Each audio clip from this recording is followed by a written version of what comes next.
What's up, guys? Welcome back to another episode of Behind the Facade. This week I'm talking about whether or not you should invest in foreign property.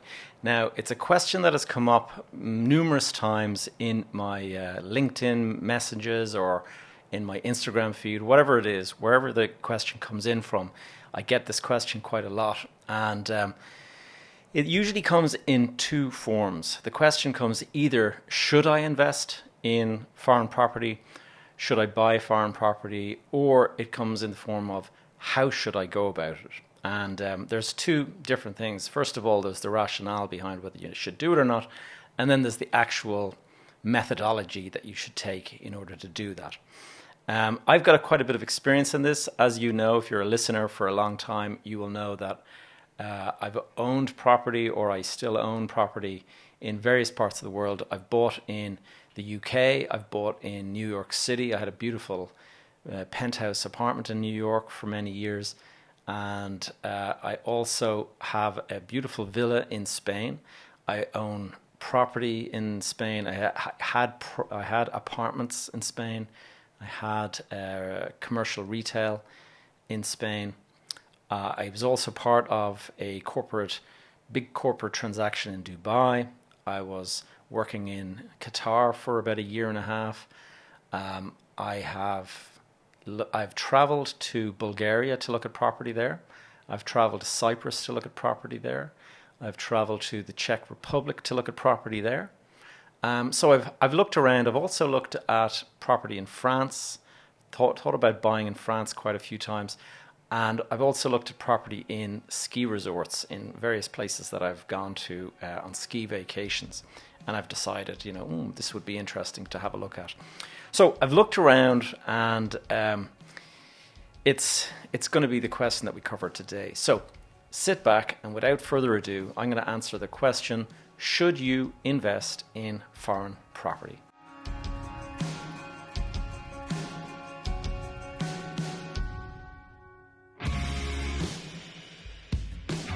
You are listening to Behind the Facade, and I am your host, Gavin J. Gallagher. On this podcast, I explore the mental and emotional game often playing out subconsciously both in your mind and the mind of everyone else in the real estate or property investment market. The key to success in this game is to master your mindset and behavior, to take control of your thoughts, your emotions, and most importantly, your ego. Welcome to the show. All right, guys, welcome back. And first of all, let me start with a quick apology to anyone who was watching this on YouTube last week. As you know, there was no episode last week. Long story short, no video was uploaded last week, and it just went out in the audio format. So this week, I'm going to make up for it. And so let us get into whether or not you should buy foreign property. First of all, as I mentioned earlier, there's two formats that this question is going to be dealt with today. The first format is, should you make the investment at all? I mean, is it a good idea or not? And then second of all, once you've decided that you're going to go and make that investment, how should you go about it? And there's a big difference there. So let's get into part one, and that is the whole should I invest in foreign property? And I think what you really need to do in this situation is you really got to do a kind of a mental check on yourself. And you've got to, I talk about this a lot on this podcast, behavior, mindset, all that. And this is particularly the case when it comes to investing in foreign property. You've got to ask yourself, what is influencing this big decision that you're making? Like, investing in property, full stop, is a significant investment. You're putting capital down that you've saved up, that you've got from maybe another investment, whatever, and you're putting it into something, and you're hoping that that is going to do well and grow over time or create a passive income or whatever. You've got to make sure that when you're looking at a foreign property deal, that that you're really checking on the motivation and what is influencing that decision. And the reason I say it is because a lot of the time, people are driven by emotions and things like that. So let me give you an example. You're traveling on a vacation with your better half, and you go and you're in this beautiful location, and you just have the most magical time, and you're just thinking to yourself, isn't it amazing, this place? I would love to have a place here to live. And next minute you start, looking into it, and you start investigating whether or not there's properties in the area for sale, all of that kind of stuff. All right. Let me just stop you there. That is no longer a investment decision. That is a lifestyle decision. Just because you've had a wonderful holiday does not mean that this is an investment location. And, it might sound obvious when I say that, but a lot of people will use, the whole cognitive bias where you've kind of made the decision that you'd like to do this. And now you're looking for reinforcing data or information that will support this decision. But if you kind of dig down underneath it, really what this is a lifestyle decision. You've thought to yourself, you had a wonderful holiday. It's a beautiful place, warm weather. I mean, it's lashing rain here as I'm recording this. And so, a lovely holiday in Spain or in, Sardinia, where I was for my honeymoon, it sounds magical. And so having a property there, I don't need to bring a suitcase to the airport. I can just leave my clothes in the wardrobe, all that kind of stuff. Pure lifestyle decision, because ultimately you are not in a position to rent the property if you're using it for yourself. Now, you can sort of turn around and say it's going to be an Airbnb and I'll have my clothes locked in a closet, and so whenever I'm in town I can take my stuff out. That is still bordering on a lifestyle decision, because it's not cold logic and rationale that's driving the decision. It is lifestyle that is kind of the underlying decision making. And so if you can make money off the back of a lifestyle decision, well, that's another question. I'm not knocking the idea. And my property in Spain, the beautiful villa that I own, there's no investment rationale there. I want it. End of story. I want it because I want it. I don't want it because it's a good investment or because I think I'm going to make better money or I'm going to get a good return. There is not a good return. It costs me more than I make from it in a rental, even renting it now at the moment. But that's not why I bought it. I bought it because I want it.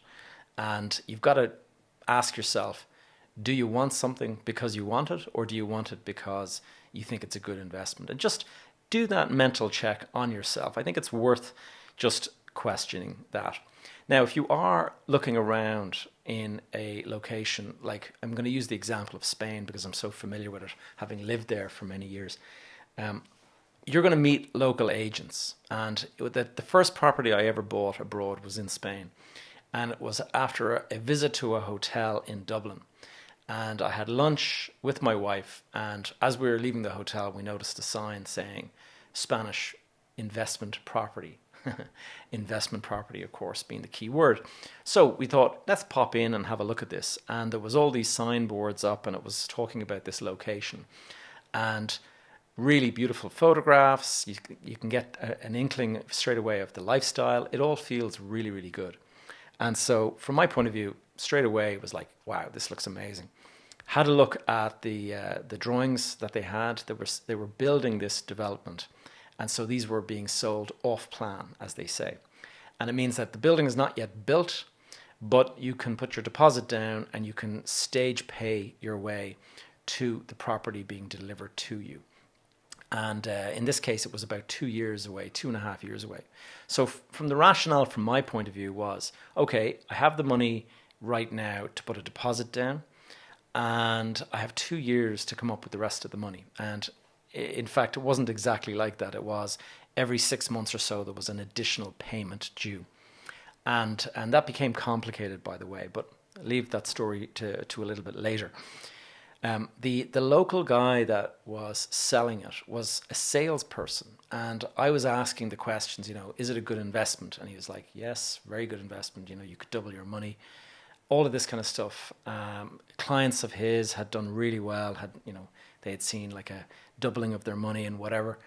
And it's very reassuring to hear those things, but don't forget, this guy is earning a commission or getting paid to sell property. He's not there as your investment advisor. He's not there for any other reason other than to promote that property and sell it to you and get you interested and get you to write a check or to transfer funds or whatever it is. And he did a very good job, and I bought that property. Put the deposit down. We went out to the car, got out the checkbook, came back. This is a couple of years ago, so we were using checkbooks and stuff. And anyway, long story short, I ended up losing money on that purchase, but I did have many years of enjoyable use of it.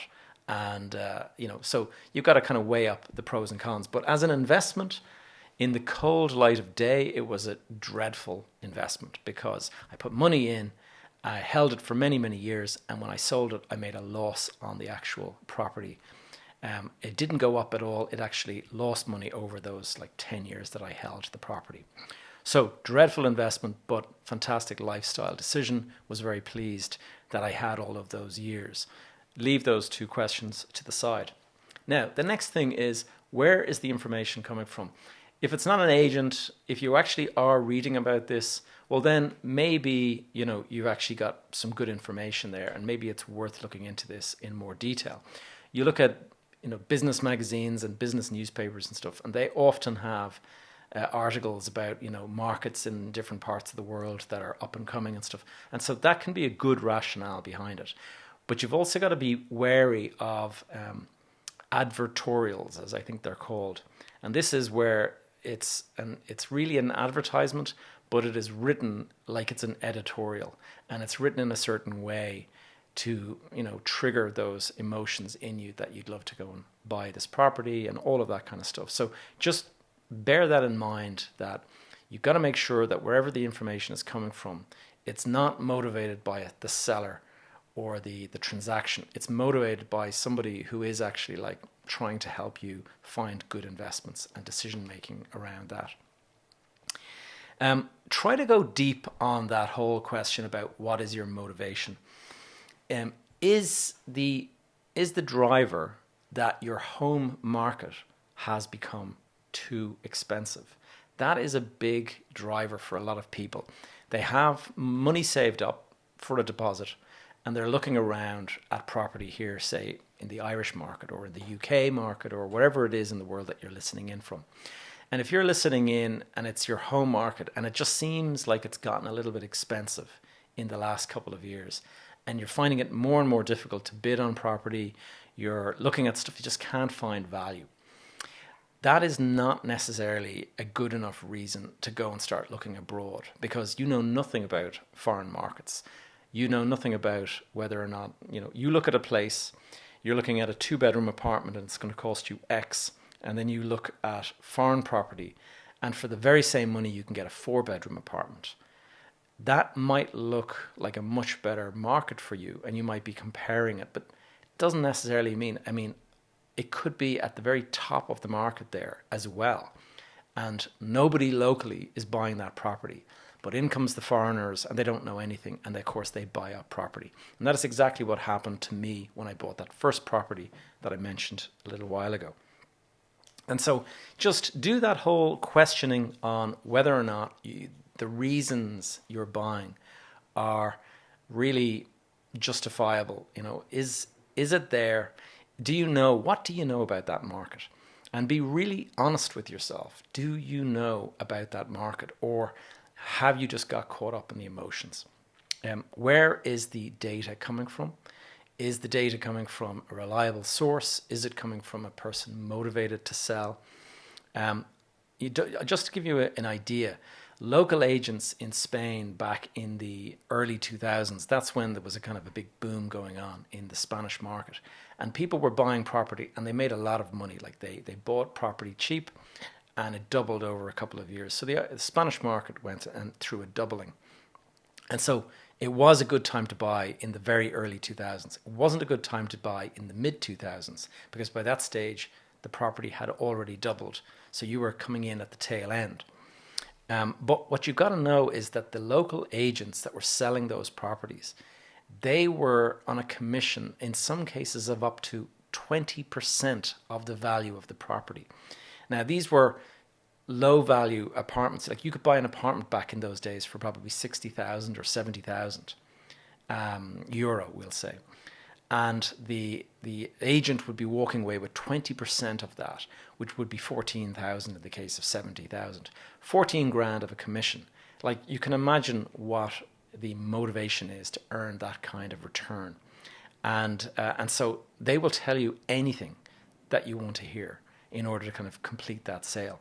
And I remember having dealings with some local agents down in Spain when I was there. And guys would literally be squabbling and fighting over clients because it was that cutthroat. And there was a particular Irish agent down there. I'm not going to mention any names, but he developed a really bad reputation. And if you know what I'm talking about, you'll know the person I'm speaking about. But you only have to go online, and there are numerous websites with complaints about this company and this individual. And I can remember, though, that people would be collected at the airport. They would be put up in hotels. They would be brought out for dinner. All of this stuff in order to make you feel obligated to the agent. And the agent would be bringing you. You would say, "I'd like to." I had a friend actually who was dealing with this exact agent that I'm talking about, and he was collected at the airport. He was brought around, and he wanted to see a particular development. And the guy was, "No, that's a terrible development. I wouldn't recommend that."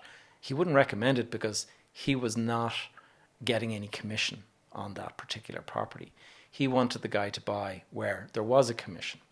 And so they kept on bringing them to these areas that the guy did not want to live in. And it was entirely because that was where the commission was being driven from. In the end, he went and he bought from another property in another location, the one that he always wanted to buy.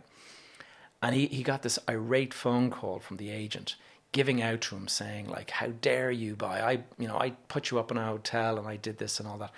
And the reality is a lot of these guys, these salespeople, they were told by their employer to go and spend all this money, like put people up in hotels and stuff, and they would get to keep 50% of the commission, and the company would keep the other 50%, but it would have none of the expenses.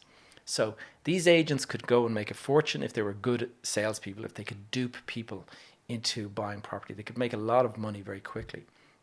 And some of these guys went on, they'd be driving Ferraris and stuff. Like, they were really very wealthy, but utterly unscrupulous, and would tell you anything you want to hear just to get the transaction over the line.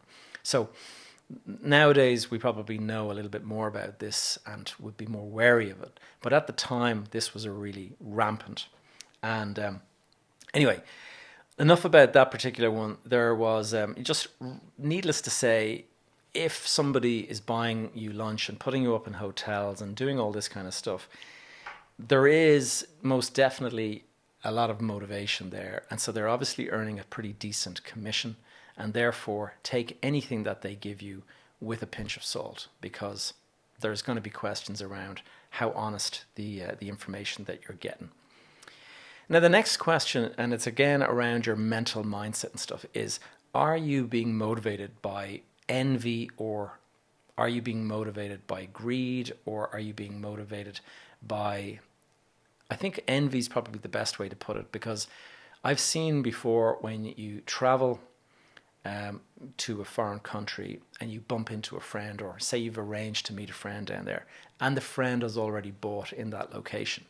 I have a good friend who celebrated his 40th birthday a couple of years ago, and he invited us down, and he has this amazing villa, and we were all staying in a local hotel, and then we went to his beautiful villa and we had dinner on the rooftop looking out over this bay. And I mean, it was just absolutely idyllic. And sure enough, as soon as I went back home, I was like, I must look into buying in that location. And the reason was maybe less a touch of envy in that case, but just seeing how well he had done since he had bought that property. It had gone up a lot in value. I started to kind of think, whoa, maybe I could kind of jump on that bandwagon as well.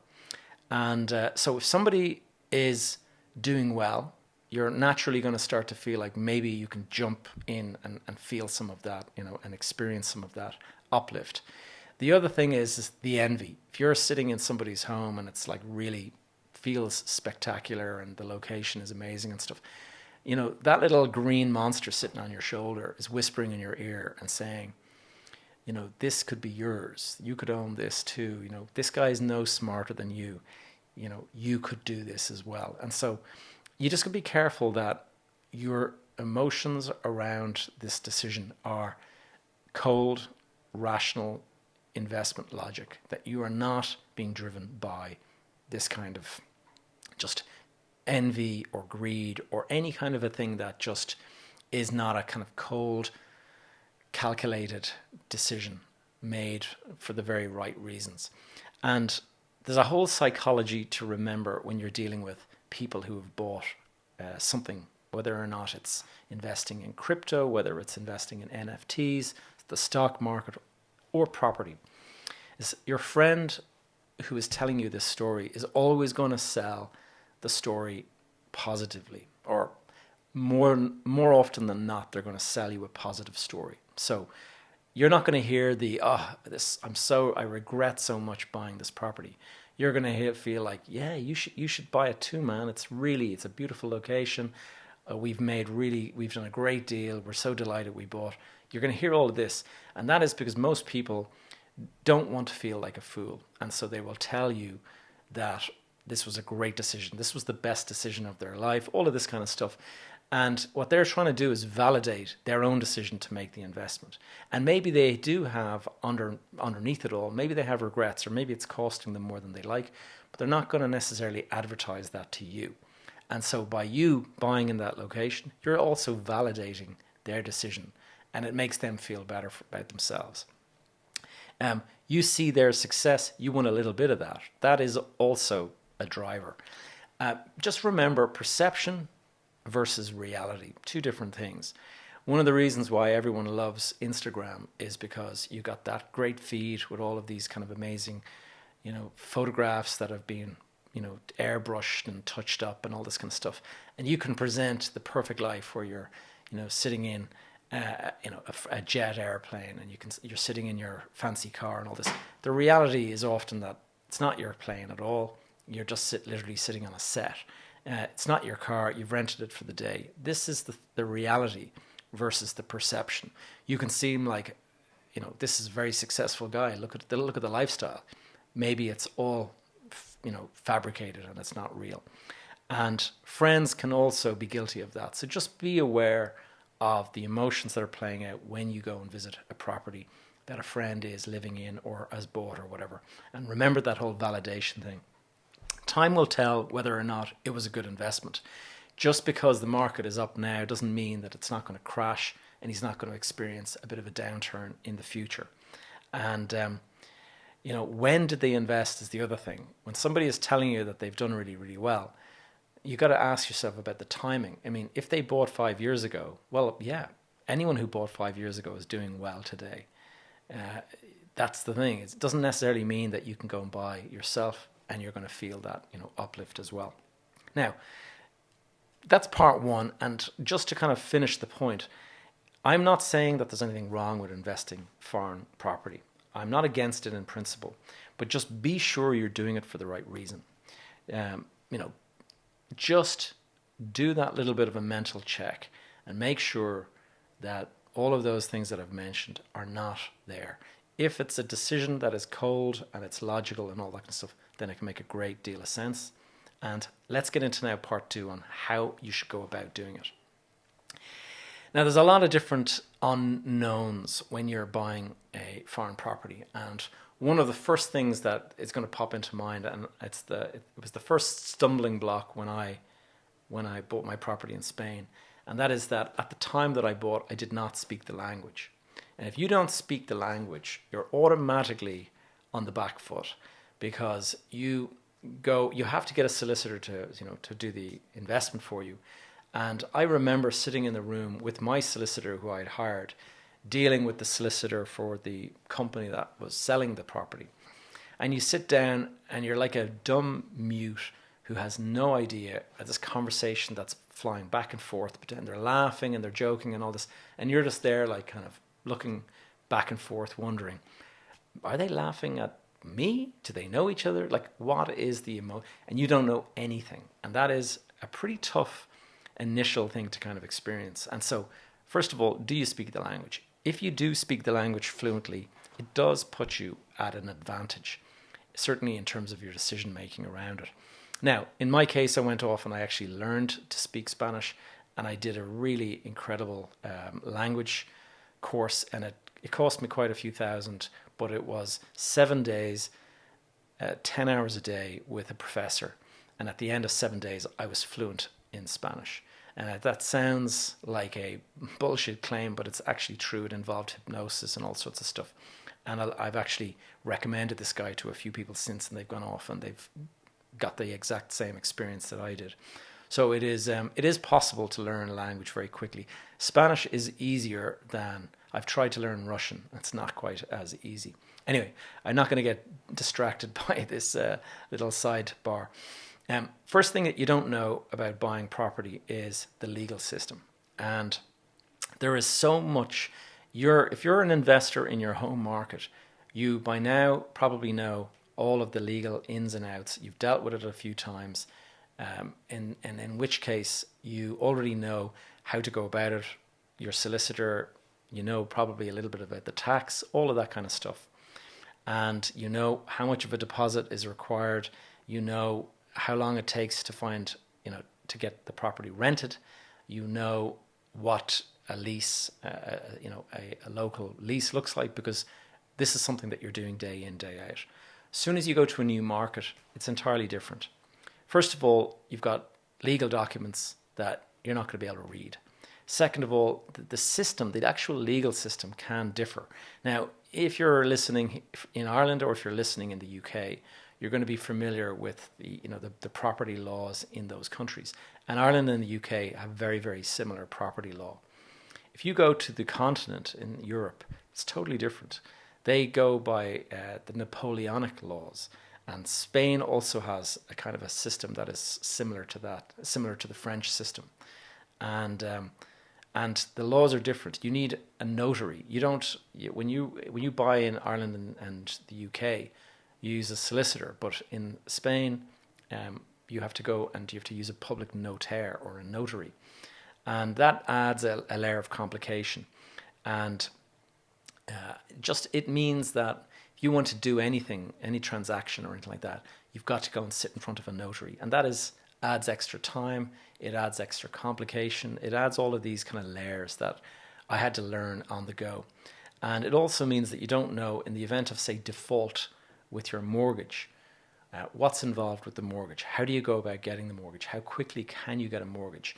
I know here in the Irish market or in the UK market, I know how quickly I can expect to draw a loan down. But in Spain, I had no idea. And there's all these fees that you can get charged that you didn't realize. There's also there's penalties for early redemption of your loan. There is rules around interest only versus interest and capital repayment. All of this kind of stuff. And then the tax side. I didn't know that you're not able to offset your tax, your profits from one jurisdiction doesn't necessarily allow you to offset against. If you have losses in, say, the Spanish market, you can't apply those losses to your Irish gains, and various things like that. You just have to be careful that you understand the tax system. The next thing you got to understand in terms of what you don't know. So we're talking about the banking system, and we're talking about, if you're going to go and get a mortgage, what's involved? How long is the process? I remember when I bought my villa and I was getting a mortgage, I ended up having to put cash down. I had to go and get my Irish banks to give me a short-term, instantaneous loan. Basically, I just rang them up and said, I'm going to need 300,000 or whatever it was. I'm going to need it immediately. And so they sent the money to me. They had a lien on my property, in my home or whatever. They sent me that, and I had to send it to my solicitor in Spain because the mortgage provider was going to take another 6 or 8 weeks until the property, until the loan was available to me. Now, if I had not paid on the day with my own cash instead of using the local mortgage, I would have actually lost my deposit. That's how serious it was. And I didn't know this at the time. But when the solicitor told me, if you don't have the money in time, you're going to lose your deposit. The seller could literally walk away with your deposit. And this is one of the rules that I didn't know about at the time. So you just have to be very careful that you understand the system, the local system that you're dealing with. In the case of market dynamics, that is the next thing that you probably need to understand in an awful lot more detail. And so what I mean by that is, here, for example, I live in Dublin, in Ireland, and I know that if I put my property up for sale tomorrow, that I can pretty much guarantee that within, say, 12 weeks, 8 weeks possibly, but 12 weeks for sure, I can probably have my property sold and the money in my bank. Spain, other markets, French, whatever it is, wherever you're buying property, you need to understand that it can work differently in those markets. Just because you're used to a certain type of transaction length does not mean it applies. And I remember when I was selling one of my apartments in Spain, the time it took to sell, I was more than a year trying to sell that property. And it's something that you don't even think about, but suddenly you realize, whoa, it takes so long to sell a property. I had started the process, and I thought it would be the similar 12 weeks or whatever. And I kept on ringing up my agent, any updates? Has anyone inspected the property? No, nothing at the moment, nothing for the last month. And that is because if you buy in a foreign market, it could be that the people that you are, the market you're in is mainly a holiday market. And so it's only people traveling on their holidays that will go and inspect your property. So it means they're going to be busy times. There's going to be like the Easter break and the summer break. Those are the times when lots of people will be coming to visit your property. But off season, you're not going to have anyone visiting your property. And so I went for months with nobody visiting the property to have a look at it. And so that is something that you need to be careful of. And also, the market dynamic is one thing. The market timing is the other. I mentioned before, you can buy at the wrong time in the market. Just because your home market seems a bit pricey does not mean that a foreign market is any different. You could be arriving in and you could be buying up the property that no local people are buying because it is all too expensive. But the perception for you coming from your home market, where it's more expensive per square meter or per square foot, it looks cheap in comparison. But locals would say it's crazy what you paid for that. And so just bear that in mind. The next thing you got to be very, very careful of when you buy foreign property is be very wary of scams. And I talked about scams recently, but when you get into buying property in a foreign market, there is all sorts of stuff that can catch you out. Now, I had a guest on my podcast probably about a year ago, and we were talking about his experience, and he bought in Bulgaria, and the property that he bought ended up in the ownership of, it was built by the local mafia, and he was being charged thousands and thousands in management fees.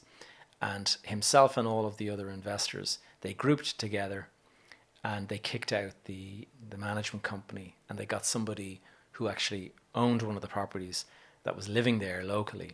He moved into the property and he started managing it at a much, much more reasonable rate. So that sounds like a good deal. What happened though was the local mafia, they basically moved in and they removed all of the doors and all of the windows in every single apartment in the entire building.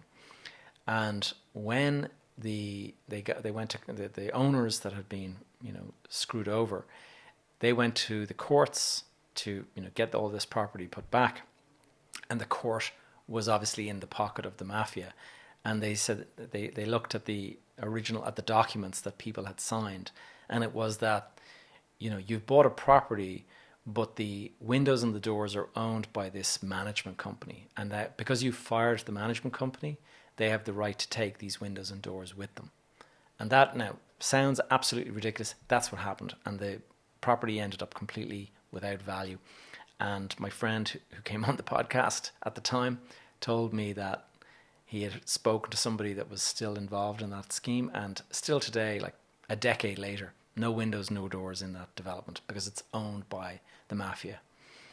So that's something that you need to be aware of. When I bought my property in Spain, I was aware of this kind of thing, and I was careful about it because I had heard numerous stories of people that invested, and suddenly they realized that there was no permit for the property that they had bought. The agents that were there were crooked. The solicitors were crooked. The agent directs you to a solicitor. The solicitor happens to be crooked as well. All of this kind of stuff was going on. So without permits, it meant that the person could not get a mortgage. And if you can't get a mortgage, you've paid your deposit. You've put 50,000 down. If you're unable to get a mortgage, what does that mean for you? And in this particular case, most people lost their deposits that they put in because they couldn't follow through with the mortgage. So the company got to keep the deposits. But in a couple of deals, what happened was, and I used to drive along the road through Marbella on the way to the airport. And there was all these structures, concrete structures standing up that were just covered in graffiti. And those were apartment buildings that had started without permits. And then the local mayor or whoever, he hadn't gotten his payoff. And so the development was stopped. A load of people had put deposits down for, their partial ownership of, this phased payments that you do. And suddenly the development is never going to be completed. So you've lost your deposit there as well. You've got to be aware of timing and delivery. And this is nothing to do with scamming now. This is just literally when you buy off plan, you've got to be aware of the fact that you're putting money down and you're paying in stages. And in the case of the property that I bought, my first property, I think I put down 10%. And then about 3 months later, I had to put down another 10%. And then 6 months later, I had to put down another 20%. And then 6 months later, I had to put down another 20%. And you can see what I mean. You're kind of stacking your payments. And it sounds like a great idea. But the reality is you don't own that property yet. So there is no mortgage available until it's completed. And so this 20% and this another 20% and another 20%, that has to be paid out of cash that you have. And the only way you can get that is by doing an equity release on a property that you have back at home, or you have the cash to do this. But most people who are buying property do not want to pay cash for the property. They want to leverage it with a mortgage. And so in this particular case, I was doing well. I had plenty of cash lying around, so I was able to make these payments. But if I was in a situation where I needed to borrow money to do that, it wasn't going to be possible. And so that's just something to bear in mind. Also, bear in mind in certain countries, there is a black market. And I discovered this. Now, thankfully, when I bought my properties, I bought it from a big public company, a big PLC. And because of that, there was no cash or black market transactions or, off the books kind of payments in cash. But whenever you're buying a property in Spain from, say, a local Spanish person, or this doesn't necessarily have to be Spain, but my experience was that there's a lot of people and they don't want to pay tax on their gain. And so what they do is they claim that the property is being sold at a lower level and you have to give cash in order to kind of top it up. And that way they don't pay as much tax as they would. Solicitors down there, some of them will tell you, oh, you can't possibly do that. Don't go anywhere near that because you could lose your money. But some of them are just used to this and they facilitate it. And it's like, no problem at all. This is very easy to do. And you just need to be very careful that you understand what you're getting involved in. And if it involves those kind of cash payments, just make sure that you have a safety net, that you understand that there's no chance that you put the money down and then the transaction doesn't go ahead and you can't get the money back or whatever. Now, how do you go about learning all of this? There's two ways. And way number one is the way that I did it at the time, and that is just study the market. And what I did in the end was I actually moved to Spain. And when you're living there, you can obviously learn on the job. And so every day that I was living in Spain, I learned the language and I was investigating and I was reading and I was doing all the kind of investigations myself. So I ended up being a bit of an expert down there. So I believed. And that was one way of doing it. As it turns out, you're never an expert in a foreign country because there's always stuff that you have not yet experienced, any more than you're an expert in your home country. If you get involved in an area of like a transaction or a dispute or something like that, if you're going to court for the first time, you're no expert. And that is something that you need to think about, because I ended up in a dispute on a property in Spain, and I ended up being taken to court by this person who I was in dispute with. And the court case went on for a couple of years, and I had to fly down to Spain frequently in order to meet with the solicitor. Like, this was before Zoom was a thing, and virtual calls. But not only that, you actually had to go down and sign agreements in front of notaries and all of this kind of stuff. I would say it cost me 30 or 40,000 in travel, flights, accommodation, traveling, hiring cars, paying legal fees, paying all of this kind of stuff. That's not including whether I won or lost the case. That's just literally the cost of staying involved in the case. So you got to be careful. You got to make sure that you tread carefully in this whole area, and just don't let your ego get caught up, or don't get overconfident that you know how to do this. The reality is you'll be humbled, and there'll be an aspect of this that you don't know anything about, and you can get caught by that lack of knowledge. So ignorance is not bliss in this case. Ignorance can actually lead you into a pretty difficult situation. The best way to invest in a foreign property is through a partnership with a reliable, trustworthy market player who knows their stuff. And I'm working with people that are based in the US, and the company I'm in is the local partner for them. We know our stuff, we know our local market, and they rely on us to steer them through whether it's the right decision, what are the decisions that we should take together, and all of that kind of stuff. That's the way to go about it. Obviously, you're looking for someone who's trustworthy. You're looking for somebody who has a good reputation. You're looking for somebody that has a track record and who also has resources, so they can put skin in the game with you. If you're investing in a foreign asset and your partner is not putting any money into the deal, you have to wonder, how aligned are they? If there's no skin in the game for them, then your interests are not necessarily aligned. So just be aware of that. Be aware that the legal system can differ. Be aware that the tax system can differ. Be aware that the banking system can differ. Having a local partner means that you are in a position to benefit from relationships that they have. They may have existing relationships with banks and lenders, and they may have existing relationships with solicitors and local agents and all of that kind of stuff. And that allows you to steer around the uncertainty of partnering up or hiring an advisor who's not a particularly good advisor, or who isn't an expert but claims that they are.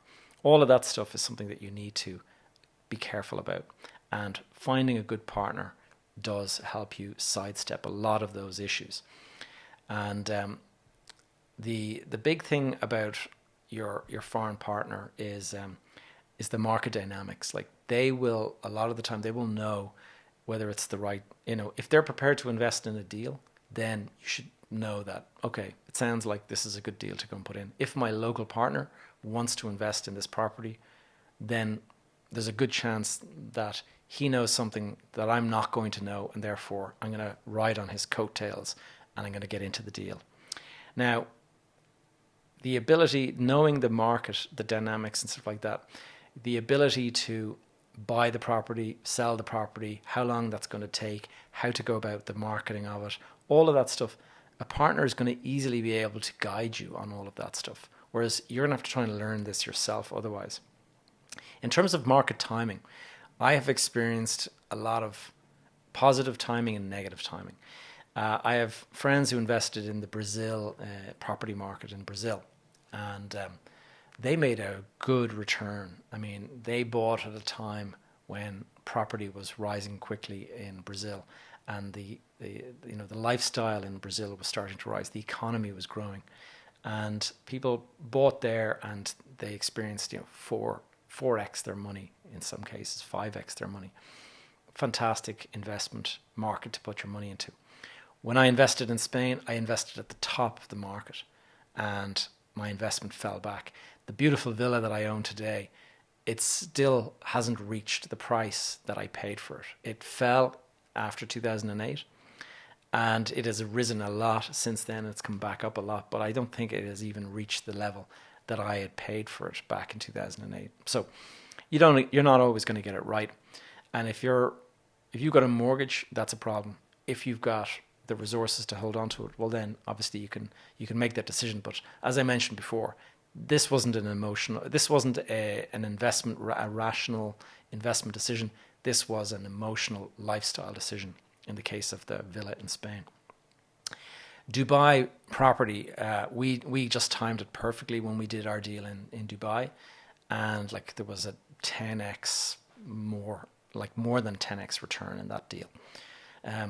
Qatar, I didn't actually do any transactions in Qatar. I spent about a year trying to, and just I didn't have a local partner that was aggressive at getting into deals, and so it was a bit of a disappointment actually, because the Qatar market did seem like an interesting place when I arrived, but a year later, about 18 months later, I left, and I just thought, you know what, nothing's going to happen, so I left that. Ghana, absolutely fascinating market. When I looked at Ghana, it was just everything you looked at looked like an opportunity. There wasn't a taxi service that was reliable. There was cars didn't have seatbelts. It didn't feel safe. The roads were terrible. There wasn't a shopping center. There was a shopping center. There was one shopping center in the entire country. There weren't, like, just offices were appalling, in appalling state. Houses were, people were, basic houses were being sold for 400,000. Not sold, rented to oil companies for 400,000 a year rent. Huge money, because there was so much money being made by the oil companies that the executives had to live there, and the oil companies were prepared to put down 400,000 to go and rent the property for them. I mean, just an incredible market. Very, very difficult to crack that market. Definitely need a local partner, and finding a local partner in anywhere in Africa can be difficult, because there is an awful lot of corruption and things like that. So you do need to be tread carefully, but incredible market to invest in. And so I certainly, my experience in Ghana was really, really interesting, and I would be very interested in looking at Africa in general as an investment location. In Spain, as I mentioned, there was an enormous amount of scams and corruption and things like that. But it's a beautiful country, and absolutely idyllic place to kind of live and have a lifestyle there. So from that point of view, it's great. But just ask yourself the question: is it the lifestyle decision that is driving it, or is it an actual cold, rational decision behind it? And I think that's something you need to take into consideration. I mentioned the Bulgarian mafia. You need to be careful. I also have a friend who invested in I think around 2008 he bought a property, and he was going to build 70 apartments in Turkey. That is still an empty site. Was unable to get that. And I remember back in 2005, 2006, during the kind of the last Celtic Tiger kind of boom, a lot of people were looking at fringe markets where, this is, and it's very much like the crypto market today.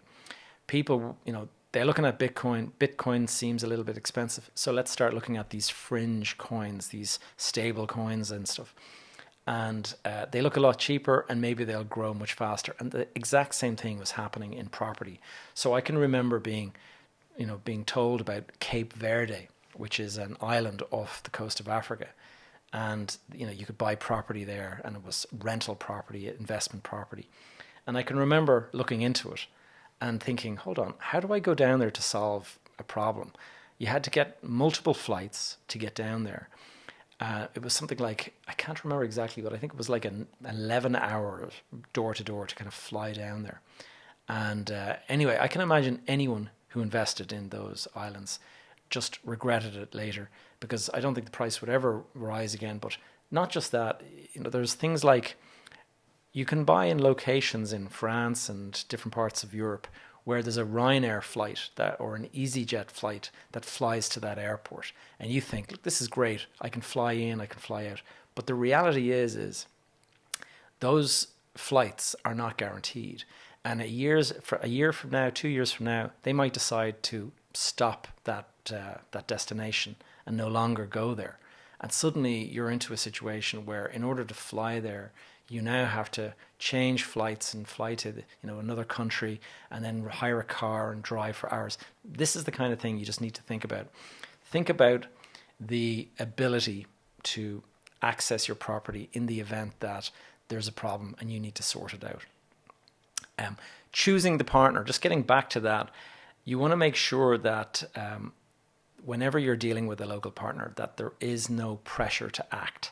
One of the best things with investing in a good, reputable sort of person with a good track record, with knowledge of the market, is they know when to invest, and they're able to give you objective advice around that. If you're feeling pressure to, we'll have to go and make a decision pretty quickly, that is not necessarily a good time to be putting money into a partnership or into a deal. Make sure you've got good chemistry. That's an absolute critical element to any deal. And it doesn't necessarily, you don't necessarily know you've got good chemistry on the first meeting, because people are on their best behavior.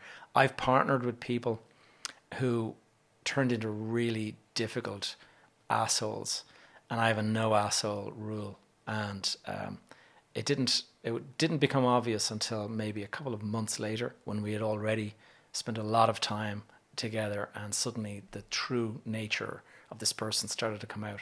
And you just need to be careful. And you got to look for scammers everywhere. Okay, there's a lot of very convincing scammers. When I was in Spain, a guy tried to scam me, and he was extremely convincing until I suddenly realized he was a scammer.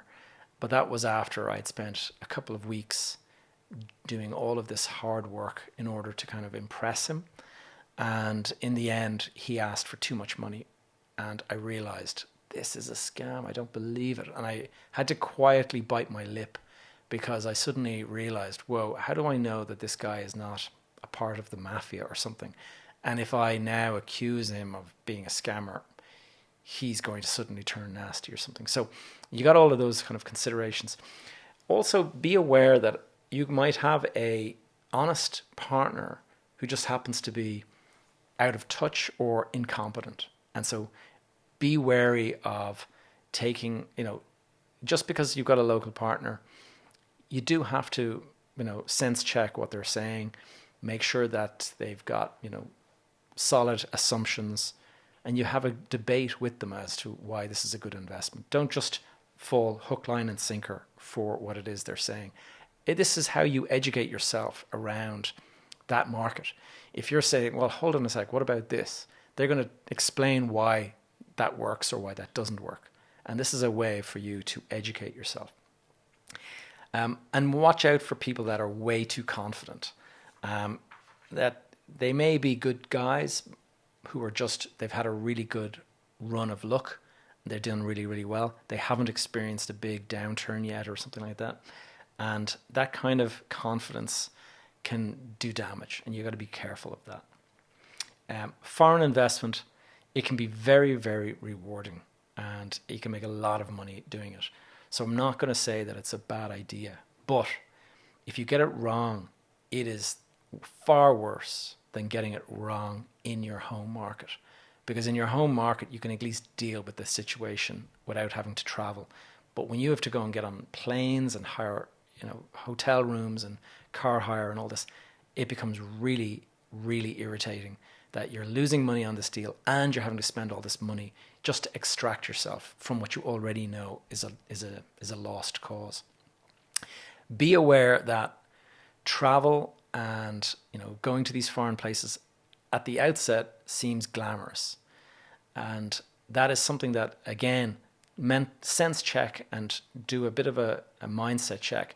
Is there an element of glamour here that you're actually enamored with and that you'd like to experience more of? I can tell you that when I was doing all my travel around the world, it did feel awfully glamorous at the start, jumping on airplanes and different airports and all that. It is glamorous, but that glamour wears off pretty quickly when you're doing a day in, day out and queuing in the airports for hours and things like that, and security and stuff. It doesn't take long for you to actually get quite bored with the whole idea. And if you look at the travel today versus travel 3 or 4 years ago, I used to go to the airport. I used to leave the house and just literally arrive at the airport, straight through security, bang, bang, bang, onto the plane. It was pretty efficient. Now, at the moment, God, is queuing for hours in the airport just to check your bag and things like that. So, end of the story. Let's just finish this up. Make sure your motivation is a good type of motivation. Make sure it's based on sound, logic, rational, not driven by ego, not driven by any kind of emotion, whether that's love, envy, glamour, lifestyle, any of that stuff. Try to understand the system and the market, whether the timing, the dynamics, what's involved. Try to partner with somebody who knows the local market and how to handle it.